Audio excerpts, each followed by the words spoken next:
ध्यान देंगे बच्चों, रेजोनेंस ट्यूब का एक्सपेरिमेंट देखने से पहले अपने कान में हेडफोन जरूर लगा लेना, क्योंकि ये साउंड का प्रैक्टिकल है।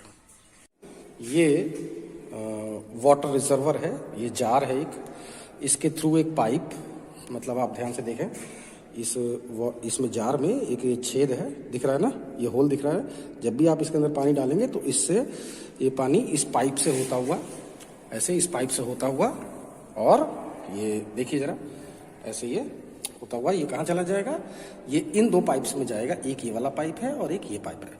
आपको जो एक्सपेरिमेंट करना है वो इस वाले पाइप पे करना है। ये ऑर्गन पाइप है, ये क्लोज्ड ऑर्गन पाइप है ये, ठीक। और आप इसको ध्यान से समझ लीजिए कि यहाँ से ये पाइप अंदर एंटर किया है, और यहाँ से ये वाली जो हमने पाइप लगा रखी है, एक ट्रांसपेरेंट पाइप लगा रखा है ताकि आप रीडिंग ले सकें, मतलब इसके अंदर वाटर का लेवल कितना है। अगर वाटर का लेवल इतना है तो इसमें भी वाटर का लेवल इतना ही होगा। अब चूंकि ये ट्रांसपेरेंट है नहीं, तो इसलिए हम इसके अंदर इसकी मतलब हाइट कितनी है वाटर लेवल की, ये हम पता नहीं लगा सकते इसके अंदर, ठीक है। तो उसको देखने के लिए आपको इसकी हेल्प की जरूरत है। तो जैसे अगर आप ध्यान से देखें, अगर मैं ऊपर करूं तो इस टाइम पे जो वाटर लेवल है वो 8 सेंटीमीटर पे है, दिख रहा है ना आपको, ये देखिए वाटर लेवल है ये 8 सेंटीमीटर पे है। और यहाँ ध्यान रखिएगा कि बिल्कुल एग्जैक्ट इसी के लेवल पे, एक जरा पेन दीजिए हमें कोई, ये इसी के लेवल पे, ये एग्जैक्ट इसी लेवल पे ये वाटर इसके अंदर भी होगा, इस ऑर्गन पाइप में, राइट ना, ठीक है।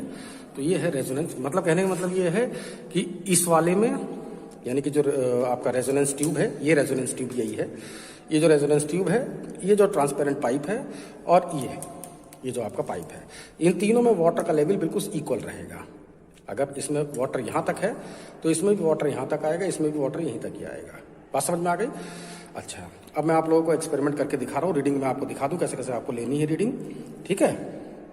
तो सबसे पहले आप इसके अंदर वाटर डाल लीजिए, जैसे कि इसमें डाल रखा है हमने, ठीक। और इसको हम जैसे जैसे इसे नीचे ले जाएंगे, तो अगर आप ध्यान से देखें तो जब आप इसे नीचे ले जाएंगे, एक मिनट, तो देखिए इस वाटर, ये जैसे जैसे इसको नीचे ले जाएंगे हम, वैसे वैसे इसका वाटर भी नीचे की तरफ चला जाएगा। देखिए थोड़ा नीचे करिए भाई, देखिए ये देखिए धीरे धीरे पानी नीचे जा रहा है ना, हाँ ठीक है। तो कहने का मतलब ये है कि इसके वाटर की लेवल को, इसके लेवल को या इसके लेवल को बैलेंस करने के लिए आपको इसको ऊपर या नीचे आपको ले जाना है। बात समझ में आ गई? ठीक। तो अब मैं रीडिंग लेने जा रहा हूं, ध्यान से समझ लीजिएगा क्या करना है आपको। इस ट्यूनिंग फॉर्क से आपको इस एक्सपेरिमेंट को परफॉर्म करना है। इसकी जो फ्रीक्वेंसी है वो इस पर कहीं लिखी होगी, आप जरा ध्यान से देख लीजिए कितने पे है ये, 384 हर्ट्ज, ठीक है ना। अच्छा, अब इसको हम रबर पैड पे इस तरह से वाइब्रेट करेंगे ऐसे, और इसको ऐसे आप अपना हाथ इधर रखिए ताकि मेरा वीडियो सही से बने, हाँ। और इसके ठीक ऊपर यहाँ पे आपको इसे रखना है। तो ये जो साउंड क्रिएट करेगा, इस ट्यूनिंग फॉर्क से जो भी साउंड क्रिएट होगी, वो साउंड इस रेजोनेंस ट्यूब पे जाएगी। और जब इस रेजोनेंस ट्यूब की जो नेचुरल फ्रीक्वेंसी है, जब 384 हर्ट्ज हो जाएगी, यानी कि इसकी नेचुरल फ्रीक्वेंसी के इक्वल हो जाएगी, तो ये फर्स्ट रेजोनेंस आपको देगा ये, राइट। आपको उसके कॉरेस्पॉन्डेंस ये लेंथ एल आपको देख लेनी है कि कितनी लेंथ तक ये वाटर गया है, ठीक है। उसके बाद हम फिर से इस वाटर को और ज्यादा नीचे की तरफ राइज करेंगे, और फिर हम सेकंड रेजोनेंस कंडीशन देखेंगे कि वो L2 की पोजीशन क्या है, वो यहाँ पे कहीं नीचे मिलेगी आपको। तो अब हम लोग करके देख रहे हैं। तो सबसे पहले जरा बजाइए, ध्यान से सुनिए जरा आवाज बच्चों। देखिए इस टाइम पे आपको किसी भी तरह का रेजोनेंस आपको महसूस नहीं हो रहा होगा, क्योंकि कोई आवाज नहीं आ रही है, ठीक है ना। जब रेजोनेंस होगा तो ये इस रेजोनेंस ट्यूब से बहुत तेज आवाज आएगी, ठीक है। मेरे ख्याल समझ में आ गया होगा आप लोगों के। इस टाइम पे वाटर लेवल इतना है। अब मैं इन बच्चों से कह रहा हूं धीरे धीरे वाटर लेवल को नीचे ले जाएं, ले जाइए। वो बच्चा एक्सपेरिमेंट कर रहा है और इधर से ये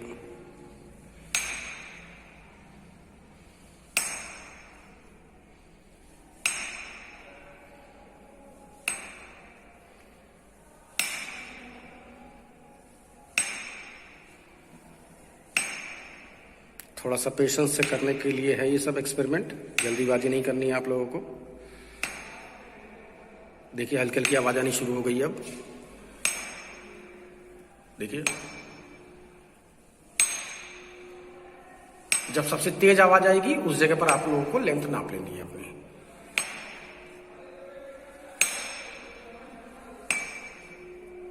देखिए ये मेरे ख्याल से बहुत तेज आवाज आ रही है।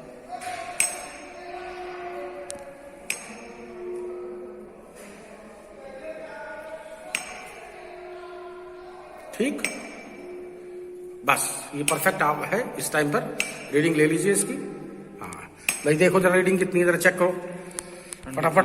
रुक जाओ हम ही देख लें। ये जरा ध्यान से देखें बच्चों, इस टाइम पे वाटर लेवल 23 पे है, राइट ना। तो इसकी टेबल कैसे बनानी है वो तो मैं आपको बता ही दूंगा। तो मैं अभी आप लोगों के लिए फिलहाल लिख दूं कि 384 इसको जरा पकड़िए। 384 हर्ट्ज पर हम लोग एक्सपेरिमेंट कर रहे हैं तो ट्यूनिंग फॉर्क की फ्रीक्वेंसी, और इसके कॉरेस्पॉन्डेंस जो पहला जो रेजोनेंस हमें मिल रहा है वो 23 सेंटीमीटर पे मिल रहा है, ठीक है ना। अगली रीडिंग लेने जा रहे हैं कि मतलब सेकंड रेजोनेंस हमें कहाँ मिल रहा है।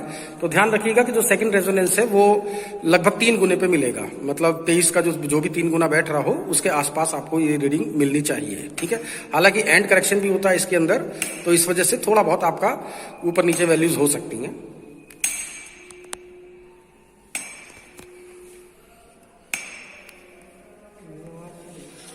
चलिए चलिए चलिए चलिए जल्दी ले जाइए, लगभग 3 गुने के आसपास ले जाइए, वहीं पर पहुंच देना चाहिए। 68 से स्टार्ट करो।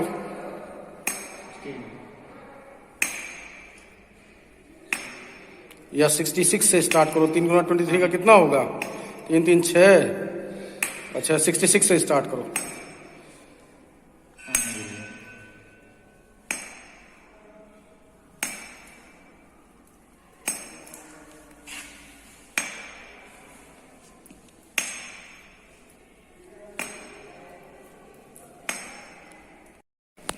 ज्यादा नीचे ले जाने पे वाटर आपका इसके अंदर ओवरफ्लो भी हो सकता है, तो आप चाहो तो इस पानी को थोड़ा सा कम कर सकते हो। अब ये लीजिए थोड़ा कम हो गया है। चलिए जल्दी जल्दी करिए भाई, बच्चों को वीडियो को ज्यादा लंबा मत करो, नहीं तो कोई देखेगा नहीं इसको। देखो देखो देखो आवाज आनी शुरू हो गई अब। देखिए अब जहां पर सबसे तेज आवाज आए वहां पर हम लोग रीडिंग लेंगे।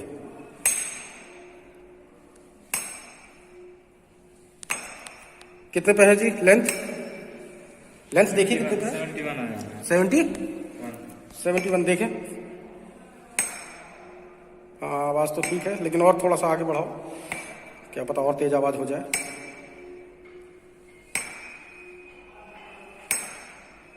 कम हो गया है, कोई फायदा नहीं है। 71 के आसपास ही थी। एग्जैक्ट रीडिंग देखो कहां पे आ रही है। करो एक बार और करो।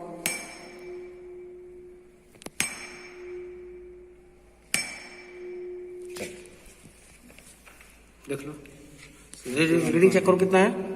71.1। 71.1। अरे भाई ने भी तो दिखा दो जो लोग वीडियो देख रहे हैं, कहाँ है 71? हाँ भाई ये लगभग गया, ठीक है 71.1। तो जो L2 की रीडिंग आ रही है वो आ रही है 71.1 सेंटीमीटर, ठीक है। तो बिल्कुल इसी तो सेम यही रीडिंग जो अभी हमने 384 से लिया है, ठीक है, जिसके कॉरेस्पॉन्डेंस 2 रेजोनेंस लेंथ हमें मिल गई है 23 और 71.1 पे। सेम यही एक्सपेरिमेंट मैं 2 ट्यूनिंग फॉर्क के साथ और करने वाला हूं, और ये है आप जैसे देख सकते हैं 480 हर्ट्ज का है ये, और ये है 512 हर्ट्ज, ठीक है ना। तो इन 2 से और एक्सपेरिमेंट हम बिल्कुल सेम यही एक्सपेरिमेंट परफॉर्म करेंगे और देखेंगे इनके कॉरेस्पॉन्डेंस L1 और L2 क्या आ रही है। तो अब मैं ये एक्सपेरिमेंट अपने आप करके मैं सिर्फ इसकी डायरेक्ट रीडिंग आपको बता दूंगा मैं, ठीक है। तो ये हो जाएगा एक आपका 480 हर्ट्ज के कॉरेस्पॉन्डेंस और एक 512 हर्ट्ज के कॉरेस्पॉन्डेंस। तो इसके कॉरेस्पॉन्डेंस फर्स्ट रेजोनेंस कहाँ मिल रहा है, सेकंड रेजोनेंस कहाँ मिल रहा है, ये मैं अभी मतलब ऑब्जर्व करके अभी यहाँ पे लिख दूंगा। मैं आप लोगों के लिए टेबल भी तैयार कर देता हूँ। L1 और ये L2 इसके कॉरेस्पॉन्डेंस, ठीक है। और फाइनल सारी कैलकुलेशन करके मैं तुम्हें दिखा दूंगा, बस आप लोग आराम से बैठ के कॉपी बना लेना। अब कोरोना में यही सब काम कर सकते हैं और क्या कर सकते हैं, ठीक है। किस्मत अच्छी हुई तो लैब कराई जाएगी, नहीं तो कोई बात ही नहीं है।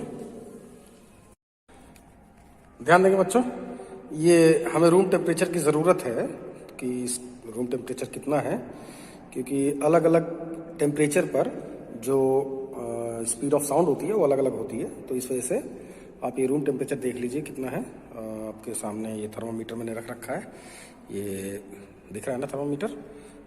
वैसे तो हमारे दीवार पे लटकी रहती है हमेशा, लेकिन ये आप लोगों के लिए मैंने इसको नीचे उतार दिया है। तो मेरे ख्याल से रीडिंग ये आप देख रहे होंगे कि इसका जो मरकरी है वो 24 तक जा रहा है ना, ऐसे देख लीजिए, हाँ 24 तक है। तो जो रूम टेम्परेचर है वो 24 डिग्री सेल्सियस है। तो रूम टेम्परेचर लिख दे रहा हूँ मैं ताकि हमें याद रहे, 24 डिग्री सेल्सियस। और एक चीज़ की और आपको ज़रूरत है, तो ध्यान देंगे बच्चों, कैलकुलेशंस वगैरह सब हो चुकी हैं, सारी रीडिंग्स हो चुकी है। मैं समझाता हूँ तुम लोगों को प्रैक्टिकल करना कैसे है। तो ये जैसे अगर आप ये एक्सपेरिमेंट है, सबसे पहले आप लिखेंगे इसका aim to find the speed of sound in air at, ये जो रूम टेम्परेचर है इसकी जगह पे आप चाहो तो 0 डिग्री सेल्सियस भी लिख सकते हो, या दो एक्सपेरिमेंट कर सकते हो, at room temperature and at 0 degree celsius. Using, असल में 0 डिग्री सेल्सियस पर हमें वैल्यू पता रहती है, वो लगभग 330 मीटर पर सेकंड होती है, या कभी कभी 332 मीटर पर सेकंड रहती है। ठीक है, तो इसलिए एक तरह से 0 डिग्री सेल्सियस पर वेरीफाई कर लिया जाता है कि आंसर सही आ रहा है या नहीं आ रहा है, भले ही आपका रूम टेम्परेचर 0 डिग्री सेल्सियस हो या ना हो। चलिए, नंबर 2, आप लोगों को एपरेटस। अब आपको एपरेटस में क्या क्या लिखना है ये भी आपको पता ही है। ठीक है, रेजोनेंस ट्यूब चाहिए आपको, ट्यूनिंग फॉर्क चाहिए, रबर पैड चाहिए, प्लम लाइन चाहिए और सेट स्क्वायर चाहिए। वैसे तो इन दोनों की कोई जरूरत नहीं पड़ती है, ठीक है ना, सेट स्क्वायर वगैरह की। ये तो खैर जनरल है, आपको सभी उसमें हर प्रैक्टिकल में इसकी जरूरत पड़ती है, रखना चाहिए आपको अपने पास। इसके बाद आ जाएगा फॉर्मूला यूज्ड, राइट। फॉर्मूला आपने क्या यूज किया, the speed of sound in air at room temperature by two resonance method is given by velocity of sound is equal to 2n into L2 minus L1। तो 2n n है frequency of the tuning fork, और L2 और L1 है वो जो दो length पर आपको जो रेजोनेंस पोजीशन मिली थी, ये वो वैल्यूज हैं ये। ठीक है, अच्छा, इसके बाद नंबर 3 पे डायग्राम आप लोगों को अपने पेज पर ये जो इस साइड में जो ब्लैंक साइड रहता है उस साइड में आप लोगों को ये फिगर बनाना है। फिगर मैं आपको दिखा दे रहा हूँ, आप लोगों की बुक वगैरह में तो होता ही है वैसे आमतौर पे। ये आपका फिगर है रेजोनेंस ट्यूब का, तो इसको आप लोग इस फिगर को ये ध्यान से देखिए, ये फिगर, ठीक है, ये फिगर आप लोगों को बनाना है अपने लेफ्ट पेज पर। ठीक है, और कहां पर बनाना है, जहां पर एपरेटस यूज्ड के बारे में जहां पर इंफॉर्मेशन दी जाती है उसी के ठीक सामने बनता भी है।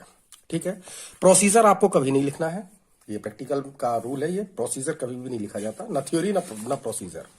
ठीक, इसके बाद ऑब्जर्वेशन। तो ऑब्जर्वेशन मैंने आप लोगों के लिए टेबल बनाई रखी है, वैसे तो उस दिन ये रफली सी बना ली थी मैंने ये, ठीक है, जब प्रैक्टिकल कर रहे थे हम लोग। ये ध्यान से देखिए जरा, ये बनाई थी हमने उस दिन। वैसे आप लोगों को ये वाला पेज याद होगा क्योंकि इसके बाद मैंने बाद में करा था दूसरे एक्सपेरिमेंट। अच्छा, तो ये आपका ऑब्जर्वेशन टेबल है, राइट।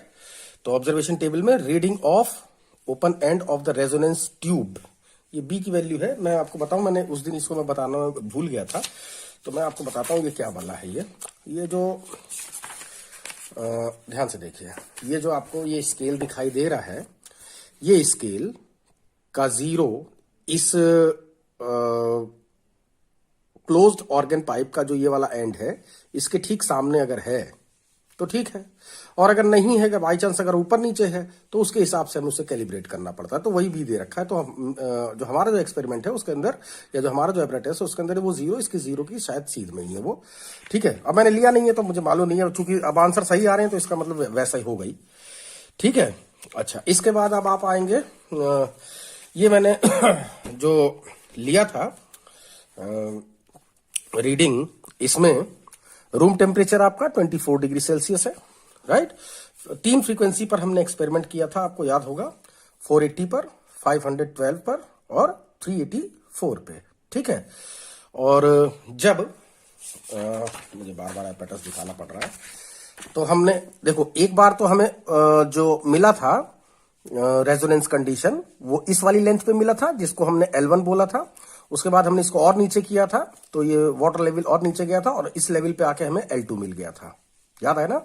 तो वही चीज है। तो यही तीन ये जो L1 है ये आपका L1, देखो ध्यान दीजिएगा, position of water level at resonance when water level falling, right. तो ये हो गया आपका L1 और ये हो गया आपका L2, ठीक है ना।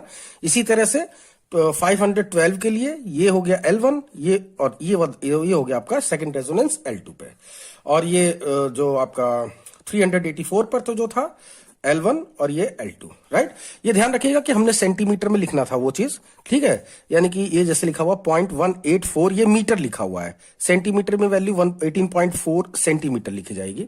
तो मैंने चूंकि कैलकुलेशन हमें करना है इसलिए मैंने डायरेक्ट इसको मीटर में ही कर लिया है सबको, ठीक है। तो ये ध्यान रखिएगा, ये सब चीजें मैंने मीटर में ले रखी हैं। आप चाहो तो यहाँ पे मीटर ही लिख लो सेंटीमीटर की जगह पे, ठीक।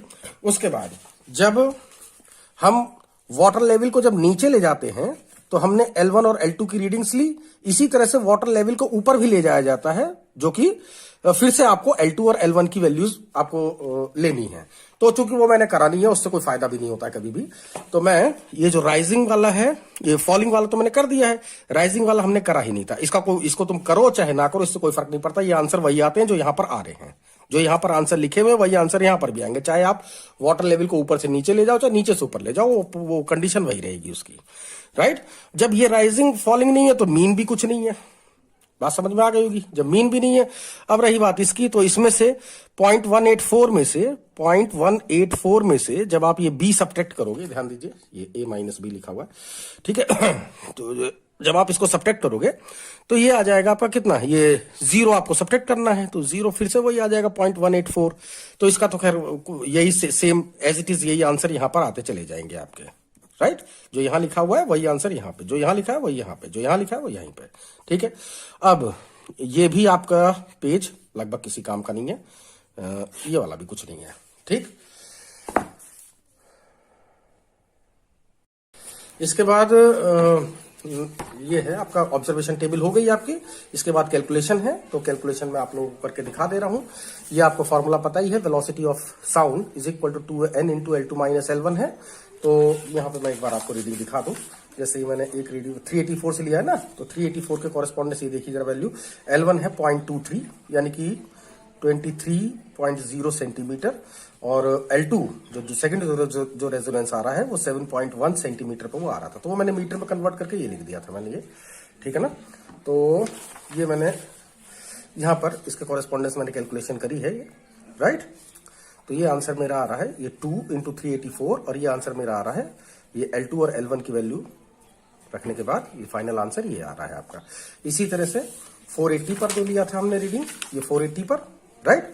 तो 480 के कॉरेस्पॉन्डेंस जो फर्स्ट रेजोनेंस है यानी कि L1 वो इतने पे मिल रहा था और L2 इतने पे मिल रहा था, राइट ना। तो इसके कॉरेस्पॉन्डेंस जब हमने सेम यही कैलकुलेशन करी तो ये आंसर हमारा ये आ रहा है, और इसी तरह से 512 के कॉरेस्पॉन्डेंस हमारा आंसर ये आ रहा है।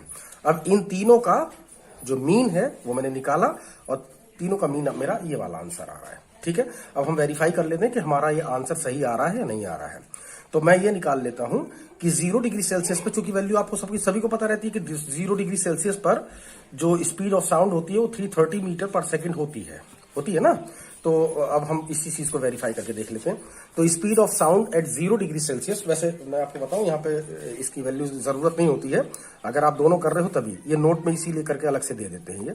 The speed of sound eight NTP that is 0 degree Celsius can be calculated by using the formula this, right ना। तो ये मैंने फॉर्मूला आपके लिए यूज कर रखा है, ये देखिए ध्यान से।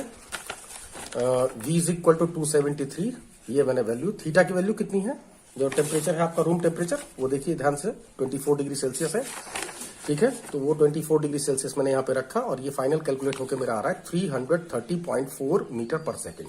ये ध्यान रखिए, जो ये स्पीड ऑफ साउंड जो आपने निकाली है ये 344, वो अपने रूम टेम्परेचर पे निकाला है। तो रूम टेम्परेचर को की हेल्प से 0 डिग्री सेल्सियस पर जो स्पीड ऑफ साउंड निकालते हैं वो हम इस फॉर्मूले से निकालते हैं, ठीक है, तो यहाँ पर वैल्यू पुट करी हमने, जरा ध्यान से देखिए 330 मीटर पर सेकंड ये आ रहा है, या समझ लीजिए कि 0.4 या आधा ही, ठीक है, तो 330.454 मीटर पर सेकंड, ठीक।